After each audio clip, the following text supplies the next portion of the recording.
Assalamualaikum warahmatullahi wabarakatuh. Di sini kami dari kelompok 10 akan mempresentasikan hasil tugas kami dengan paper berjudul The Power of Visual Storytelling Analyzing Customer Personalities with Tableau. Di sini kami beranggotakan dua orang. Yang pertama Nico Cahya dengan NIM akhir 035 dan saya Herjuna Taraka dengan NIM akhir 042. Pendahuluan.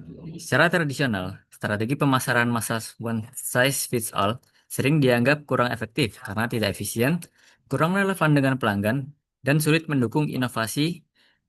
Customer Personality Analysis hadir untuk mengenali pelanggan ideal melalui analisis demografi, kondisi keluarga, pola konsumsi, dan respon terhadap promosi, sehingga strategi pemasaran menjadi lebih tepat sasaran dan efisien.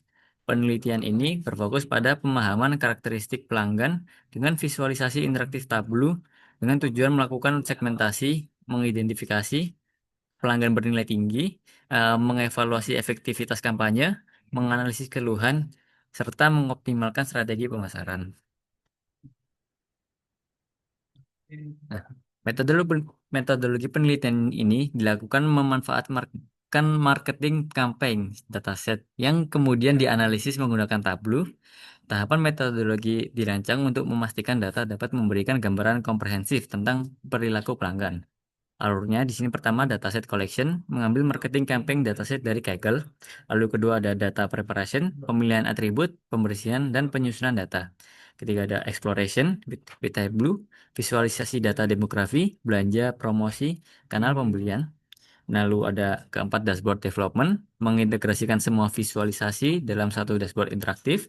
Yang terakhir ada insight dan decision support, menghasilkan temuan terkait segmentasi, preferensi, dan rekomendasi strategi.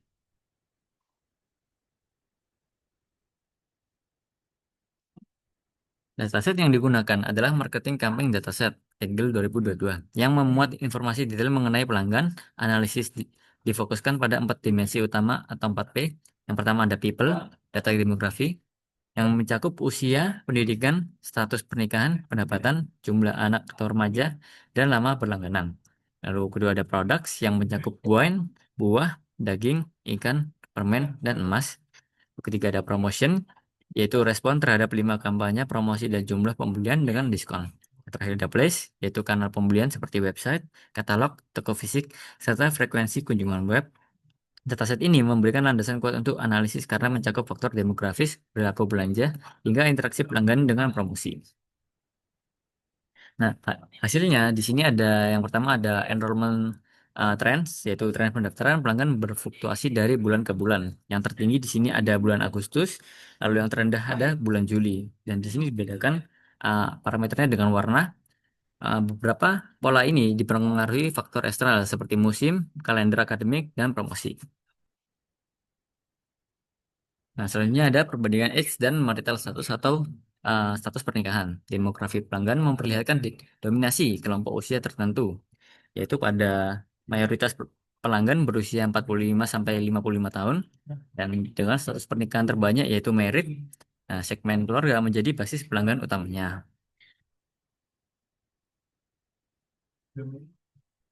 Nah, selanjutnya ada hasil analisis age dan education. Nah, tingkat pendidikan pelanggan memberikan gambaran penting terkait latar belakang konsumen. Nah, pendidikan terbanyak pada graduation dengan usia 45 sampai 55 yang dominan di graduation dan usia 80 sampai 85 relatif lebih banyak di PhD. Menunjukkan mayoritas pelanggan berpendidikan menengah ke atas. Baik, selanjutnya merupakan visualisasi dari platform purchases. Bagian batang atau histogram tersebut itu bertumpuk ini menunjukkan jumlah pembelian per channel. Toko fisik tertinggi lalu diurutkan dengan katalog dan yang terakhir adalah website.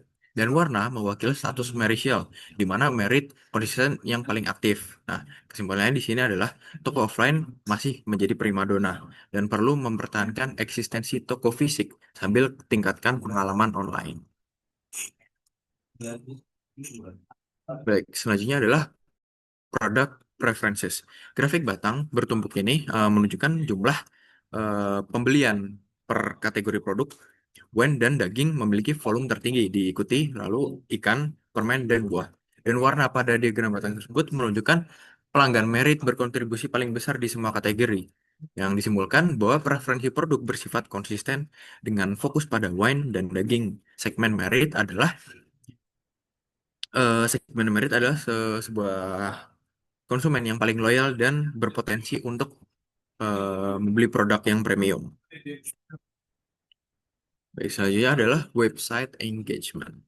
Pada histogram ini menunjukkan frekuensi kunjungan website per bulannya. Nah, puncaknya itu di 6 sampai 8 kunjungan, dengan sedikit pelanggan yang mencapai 20 kunjungan. Warna yang tersedia itu menunjukkan segmen merit dan together yang paling aktif. Nah, dari histogram ini dapat disimpulkan bahwa engagement cukup baik, tapi bisa ditingkatkan dengan konten yang lebih menarik dan personalisasi. Baik, ini merupakan dashboard dari dari total yang visualisasi yang telah dilakukan oleh jurnal ini. Baik, penjelasannya terdapat di slide selanjutnya. Itu dashboard Tableau menyajikan ringkasan menyeluruh dari analisis customer personality dalam satu tampilan interaktif. Melalui dashboard ini, berbagai aspek pelanggan dapat dipantau secara bersamaan sehingga memudahkan pengambilan keputusan. Isu utama pada dashboard terdapat yang pertama adalah place and channel purchases, di mana pembelian itu dominan di toko fisik. Ya, web engagement rata-rata 6 sampai 8 kunjungan per bulan. Enrollment trends yaitu puncak pendaftarannya terdapat di bulan Agustus. Ya, lalu product preferences yaitu wine dan daging yang paling diminati oleh yang berdasarkan data yang kita dapatkan.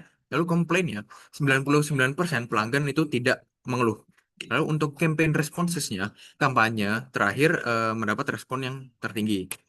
Lalu untuk purchases with discount-nya, promosi diskon berpengaruh sangat amat besar pada penjualan. Lalu demografi keluarga, jumlah anak atau remaja itu divisualisasikan pada dashboard tersebut.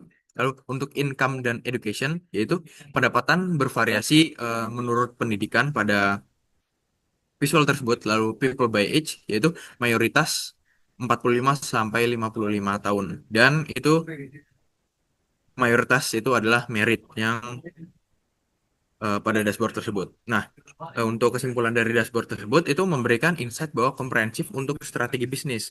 Pelanggan ideal adalah keluarga merit usia 45 sampai 55 yang berpendidikan, menyukai wine dan daging, lebih suka berbelanja offline dan responsif terhadap promosi diskon. Tableau terbukti efektif untuk menganalisis customer personality yang mendalam berdasarkan data yang telah kita dapatkan. Lalu, untuk kesimpulannya adalah penelitian ini berhasil mengungkap karakteristik pelanggan perusahaan dengan memanfaatkan visualisasi interaktif pada Tableau. Hasilnya memberikan gambaran jelas tentang siapa pelanggan utama dan bagaimana mereka berperilaku. Kesimpulan utama yang dapat kita ambil adalah yang pertama, pelanggan ideal itu terdapat pada usia 45 sampai 50 tahun dan mayoritasnya adalah merit. Lalu untuk store purchasesnya menjadi saluran pembelian yang dominan yaitu pada toko offline. Lalu produk terfavoritnya adalah wine dan daging. Lalu promosi diskon terbukti meningkatkan jumlah pembelian pada produk-produk. Lalu 99% pelanggan tidak pernah mengeluh dan menunjukkan tingkat kepuasan yang tinggi. Lalu visualisasi Tableau semua itu efektif untuk menyajikan data untuk mendukung strategi bisnis yang dapat kita analisis.